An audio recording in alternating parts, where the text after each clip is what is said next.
lá, patriotas, o negócio é o seguinte. Ontem vocês viram a repercussão que deu a delação do tal do Rony Lessa, né? O cara que, segundo eles, diziam que moravam lá no condomínio do Bolsonaro e tudo mais. Só que tem algumas coisas que matéria nenhuma te contou e eu vou te mostrar agora. Então já desce o dedo no like aí e já vai se inscrevendo no canal. Porque eu trouxe alguns elementos que não envolvem apenas o caso Marielle, mas também o caso do Bolsonaro, o caso do Celso Daniel, né? Aquela do Adélio Bispo também, vocês estão entendendo? Então presta muita atenção no que eu vou mostrar para vocês agora, porque isso aqui é muito importante que você saiba, tenha em mente, inclusive para explicar para as outras pessoas depois. Pessoal, começa aqui, ó, com esse tweetzinho do Lula aqui, ó. Olha só. É preciso, lá em 2020, ele escreveu isso aqui. É preciso começar com o fora Bolsonaro, porque não é possível a gente permitir que ele destrua a democracia.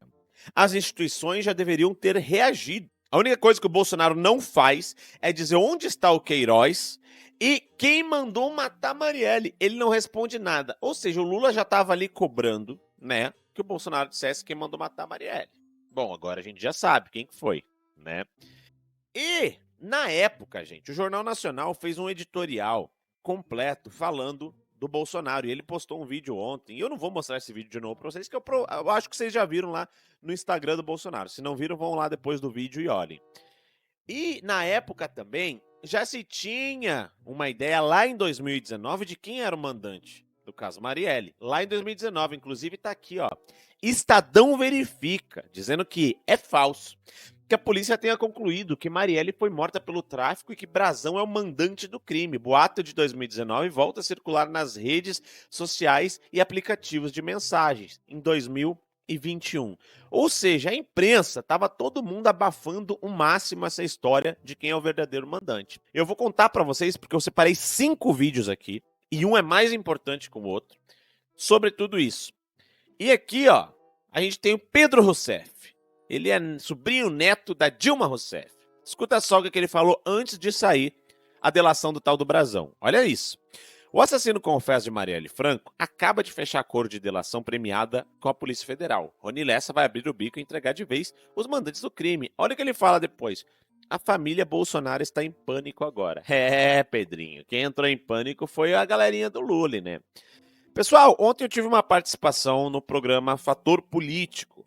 E eles me fizeram essa pergunta e eu expus a realidade. Então eu quero que vocês prestem atenção no que eu falei nessa participação e depois eu vou mostrar alguns vídeos que comprovam e corroboram com tudo o que eu estava falando. Presta muita atenção nesse vídeo aqui agora.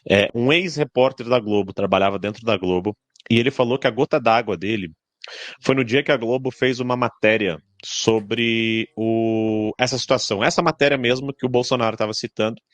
Eles passaram 9 minutos criando ligações do Bolsonaro com o assassinato da Marielle, para apenas nos últimos 15 segundos informar que o Bolsonaro sequer estava no condomínio no dia. Ou seja, tem método, né? A Globo tinha interesse total em tirar o Bolsonaro da jogada e vincular isso. A partir disso, criou todo tipo de narrativa contra o Bolsonaro, a família do Bolsonaro, aquele papo de chamar, né, a família do Bolsonaro de milicianos. E a gente sabe, né, que miliciano mesmo estava até outro dia nos ministérios do governo Lula, né, em um dos ministérios ali do governo Lula. Mas, pelo jeito, ninguém tinha, inclusive a própria irmã da Marielle não tem problema nenhum com miliciano, afinal de contas era colega de trabalho. Se você for analisar bem o caso Marielle, eu vou falar uma coisa bem polêmica aqui. As pessoas mais beneficiadas pela morte da Marielle, porque o deputado falou muito bem, né? Eles roeram até os ossos da Marielle. Quem está de fato preocupado com a vida da Marielle, do seu motorista Anderson, que morreu, eles estão preocupados de fato em criar narrativa em torno disso. Dia após dia vai se passando e essa narrativa vai se perdendo. Por que vai se perdendo? Porque a verdade vai vindo à tona. E eles têm explorado tanto essa narrativa, mas tanto essa narrativa, e o Boulos, no último suspiro, está tentando ainda explorar a narrativa sem se preocupar nem um pouquinho com a Marielle. Como eu disse, as pessoas mais beneficiadas foram os que criaram as narrativas, os que ganharam ministério, os que estão viajando com dinheiro público, parece que a vida da irmã perdeu um pouco de valor, afinal de contas, salários de ministério são muito bons, viagens públicas pagas com dinheiro público para ir em jogo do São Paulo, jogo do Flamengo, ter uma assessora acusada de racismo contra a torcida do São Paulo, e esse monte de escândalos envolvendo o caso Marielle. Agora, quem era Marielle? Marielle, uma vereadora, filiada no PSOL, fazia mais votos em bairros nobres do que na periferia, né, que ela trabalhava. E o que me chama muita atenção, e eu ia falar já, o deputado citou muito bem, o caso do Celso Daniel, é que na política, eu queria falar isso para os nossos telespectadores. O deputado eu acho que não quis falar, mas ele sabe do que eu estou falando. Na política, muitas vezes, o seu maior inimigo não é o cara que está do outro lado. É o cara que vai disputar votos no mesmo lugar que você. Muitas vezes é a pessoa que está te atrapalhando em algum esquema, ou denunciando, ou às vezes criando um esquema rival daquele esquema que você tem. Eu não estou afirmando nada, dizendo que a Marielle podia estar envolvida, talvez ela estivesse denunciando algo dessas máfias dos combustíveis, afinal, esse brasão aí também estava envolvido de uma das operações que era desdobramento da Operação Lava Jato. Ele fazia campanha para Dilma, ele fazia parte de todo o sistema político. E essa foi a delação do Rony Lessa, outro rapaz também, que agora me fugiu o nome, que também foi um dos que cometeu o assassinato, também era envolvido com escola de samba que homenageou Fidel Castro aí, Che Guevara, totalmente envolvido com a ideologia da esquerda, que é a ideologia que escraviza a periferia, que cria narrativas, que vive de mentiras. Ou seja, quem mandou matar Celso Daniel? Provavelmente alguém que tinha interesse político e que o Celso Daniel atrapalhava. Os votos que o Celso Daniel poderia conseguir, dali a pouco, com a morte de Celso Daniel, outra pessoa conseguiria os votos dele. Por que não?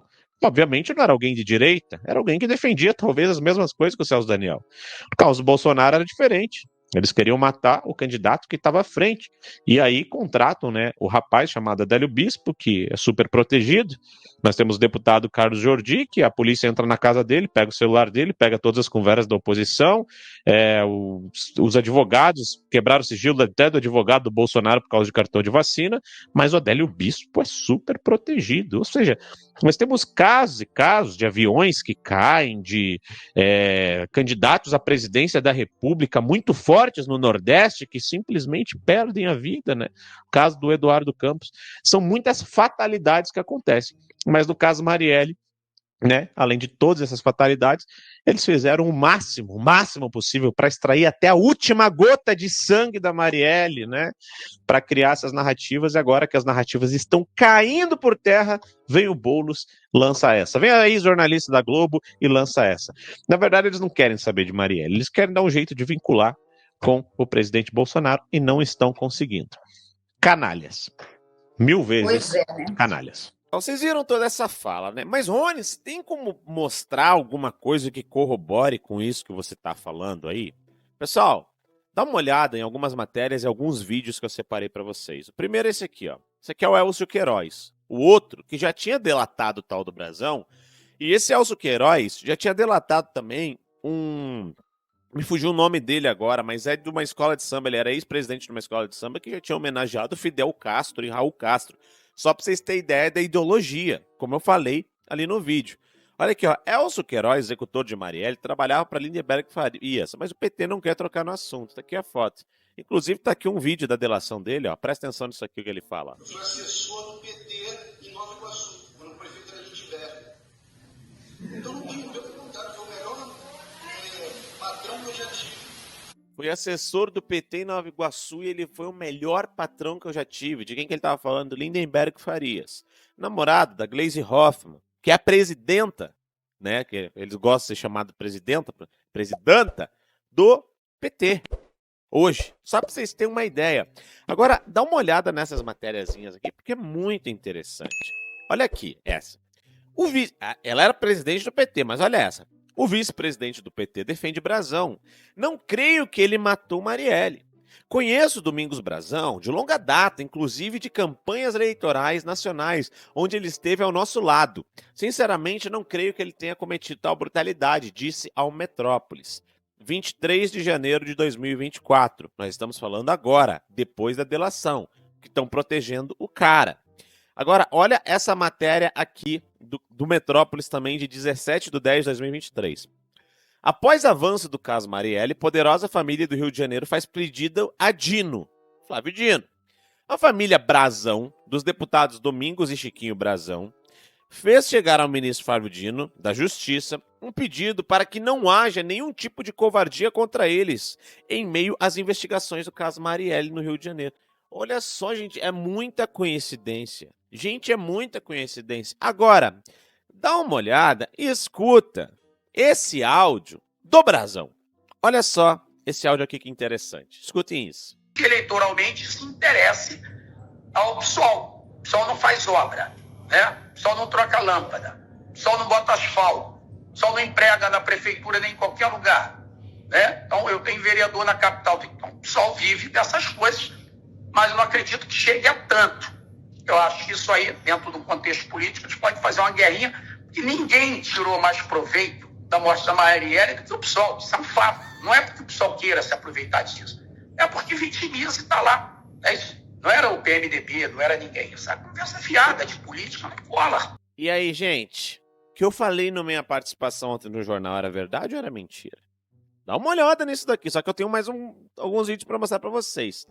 Rony, por que você quer mostrar esses vídeos? Porque eles são importantes. O primeiro é de uma fala do Bolsonaro em relação ao Adélio, que corrobora com aquilo que eu disse no vídeo da participação de ontem no Fator Político. E depois eu tenho uma sobre o caso Celso Daniel. Fica aqui comigo, presta atenção. E não esquece de se inscrever também e deixar o teu like, tá? Olha só isso daqui. De fé. A sua família inteira é uma família de pessoas que acreditam bastante. Você conseguiu perdoar o Adélio Bispo, o homem que te esfaqueou? Negativo. Negativo, tá? Esse cara, depender de mim, pegava como não tem pena de morte nem prisão perpétua, 30 anos de cadeia. Aquele canalha sabia o que estava fazendo. Não pode ter pena desse tipo de gente, não. Não tem que ter pena, não, tá? Ele tem que pagar pelo seu crime e pagar alto. Porque ele tentou tirar de combate, né? Um ser humano que lutava pelo seu Brasil. Ele lutava por quê? Só para controle. Ele foi filiado ao PSOL até 2014. Ele tinha cartões de crédito até internacional. Uma pessoa tentou entrar na Câmara aqui usando o seu documento. Ou seja, se ele foge depois da sua ação, se ele foge, teria um álibi aqui em Brasília. Tá? 2 pessoas morreram na pensão onde ele estava morando lá. Muita coisa acontecendo, que aconteceu, que no meu entender não está muito difícil desvendar quem é que financiou essa ação criminosa. Vocês perceberam toda a situação que aconteceu em relação ao Adélio, que daí também não disseram quem pagou os advogados dele, não teve oitiva. Praticamente a investigação não andou, né? Mesmo quando o Bolsonaro estava na presidência. Eu acho que isso é um erro, deveria ter pressionado, igual o Lula, né? Fica pressionando o Dino para tentar vincular o Bolsonaro a esse caso do Marielle, que agora desmoronou por terra. Só que, gente, isso não é uma coincidência. Não é uma coincidência. Presta atenção nessa entrevista desse cidadão aqui. Depois vocês vão ver a conclusão de tudo isso. Escute isso aqui, que isso aqui é interessante demais. Olha só. Depois prenderam os caras que tinham matado o Celso Daniel. Prenderam 6 caras da quadrilha do Ivan Monstro. E prenderam também o Dionísio. O Dionísio era um cara que 2 dias antes do sequestro tinha sido retirado de um presídio de São Paulo de helicóptero. O quê? Resgate? Resgate, resgataram o cara de helicóptero. E depois esse cara contratou a quadrilha do Ivan Monstro para sequestrar o Celso Daniel. Aí esse Dionísio foi preso 3, 4 meses depois. E aí quando ele foi preso, ele no depoimento dele na delegacia, ele falou assim, eu conheço o Sérgio Sombra, eu tive a ver com a questão da morte do Celso Daniel, mas eu só vou falar em juízo pela questão da minha segurança. Aí ele no presídio, quando a advogada dele estava conversando com ele, os caras do PCC invadiram a salinha, tiraram o maluco de lá e deram 100 facadas nele. No dia que ele estava passando as informações para a advogada dele para poder apresentar as provas em juízo. Olha como é que funciona a coisa. O cara que era chefe da quadrilha foi morto com 100 facadas no dia na frente da advogada dele, quando ele tentou passar as informações para ela. Mas não, uma série de coincidências. Aí vamos a outras coincidências. Um policial que fez contato com esse Dionísio logo após ele ter fugido da cadeia foi morto. O delegado que abriu o processo do Celso Daniel foi morto. O legista que afirmou que o Celso Daniel tinha sido torturado morreu. O garçom que foi o último a ver o Celso Daniel saindo do restaurante com o Sérgio Sombra morreu. O cara que viu a morte do garçom morreu. Você tá entendendo como é que é o nível do negócio? Porque o legista tinha um deputado com ele. Eu anotei até os nomes para poder lembrar. O legista tinha um deputado com ele na hora que ele fez a exumação fez o laudo do corpo. E esse deputado falou para todo mundo: não, Celso Daniel não tem sinal de tortura. O legista assinou um laudo dizendo que tinha. Morreu. O garçom... Deixa eu perguntar uma coisa para vocês. Quais são as chances na cabeça de vocês, depois de ver tudo isso que eu mostrei?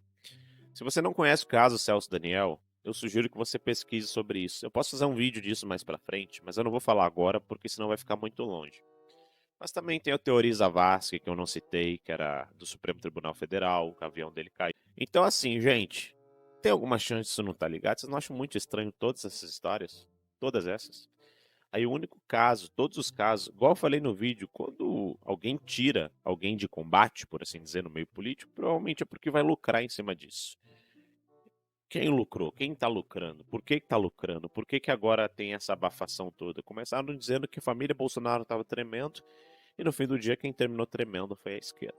Pois é, gente. Óbvio que eu vou trazer mais informações sobre isso mais pra frente. Por isso se inscreva no canal, fica aqui com a gente e orem por mim, sempre. Forte abraço, até o nosso próximo. Para começar a minha fala, eu quero dizer que nos dias de hoje, ser vaiado por petistas é sinfonia. A melhor coisa hoje em dia é ser vaiado por petista. Porque ser vaiado por petista é que você está no lado certo.